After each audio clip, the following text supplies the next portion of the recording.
Okay, so example 4 here is asking us the sum of some radicals. So when I am adding or subtracting radical expressions, I am only allowed to add or subtract if they have the exact same index and the exact same radicand. So that means that I have to have the same index outside the radical and the same number inside. So what we want to do first is to just kind of identify things that have the same index.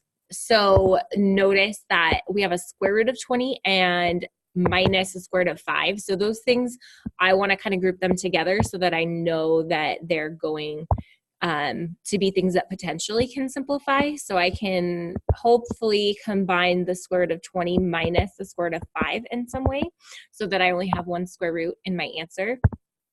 And then I have two cube roots in this expression. So I have minus the cube root of 16 plus the cube root of 250.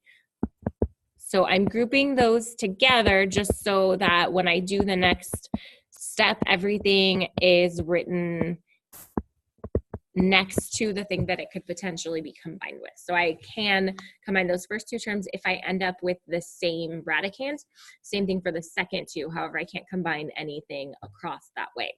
So when I want to simplify each radical, that means that I want to take out any perfect squares or perfect cubes, or groups of 2 or groups of 3, depending on how you're thinking about this factorization. So let's just go from left to right. So starting with 20, if I factor the number 20, 20 is 2 times 10, so 2 does go into 20, and then 2 times 5, and then 5 is just 5 times 1. So remember, I know that I'm done because I ended with a prime number, or I can end with 1. So since it's a square root, pairs can leave the radical. So that means that this one is going to have a pair of 2's leave. So that's going to be a 2 on the outside. And then all that I have left over is a 5. 5 is not a perfect square. So the square root of 5 is going to be left inside the radical. Notice that our next radical is radical 5. And so 5 we know is a prime number, so that's not going to simplify. However, the fact that it's the same number inside is what we need. So we know we will be able to combine these two terms in the next step. So we have to go back and do the same thing with the 16 and the 250. However, now instead of looking for a pair of numbers, we're looking for a triple of numbers. And so 16 is an even number, so we can start with 2. 16 divided by 2 is 8. And then 8 divided by 2 is 4. 4 divided by 2 is 2, and 2 divided by 2 is 1. And so that means that 16 is really 2 to the 4th power. However, we're only looking for triples, so third powers. So notice that we can take 3 of those 4 2's, and those can leave the radical as a single 2. There was a negative sign in front of the radical, so we want to move that with our 2. And then what we have left is just a 2, so it's going to be 2 cube root of 2 for that simplified expression. Finally, our last one, we have 250. So when we're factoring 250, it ends in a 0, so we can start with 2 still. 250 divided by 2 is 125. Now that it ends in a 5, I know that 2 is not going to work, so I want to try 3. So if I try to divide 125 by 3, though, I will get a decimal value. So that means I want to move on to 5, and I know 5 will work because it ends in a 5. So 125 divided by 5 is 5. Is 25, not 5. And then 25 divided by 5 is 5.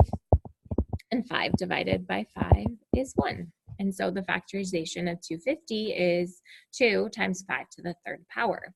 We are looking for powers of 3, and so that means that the 3 5's can leave as a plus 5 because that was a plus on the outside. And we have a radical 2, or a 2 left inside the radical. So the cube root of 2 is what's left for this one. So in these problems, what we're doing is combining like terms. So we're combining like radicals. So because we have exactly the same radical, we can combine our coefficients. So that means that we're going to take the numbers in front and combine them together. So since there's a 2 in front of the first radical 5, and there's an imaginary 1 in front of the second radical 5, we're going to do 2 minus 1 radical 5. which means there is just one radical 5 left over, so 1 square root of 5. We're going to do the same thing with the cube root of 2's. So we have 2 different cube root of 2's. The first coefficient on the first cube root of 2 is a -2. And then the second one is a +5. So if I combine -2 plus 5, that gives me a +3 times the cube root of 2. So that means that our answer for this simplified expression is the square root of 5 plus 3 times the cube root of 2.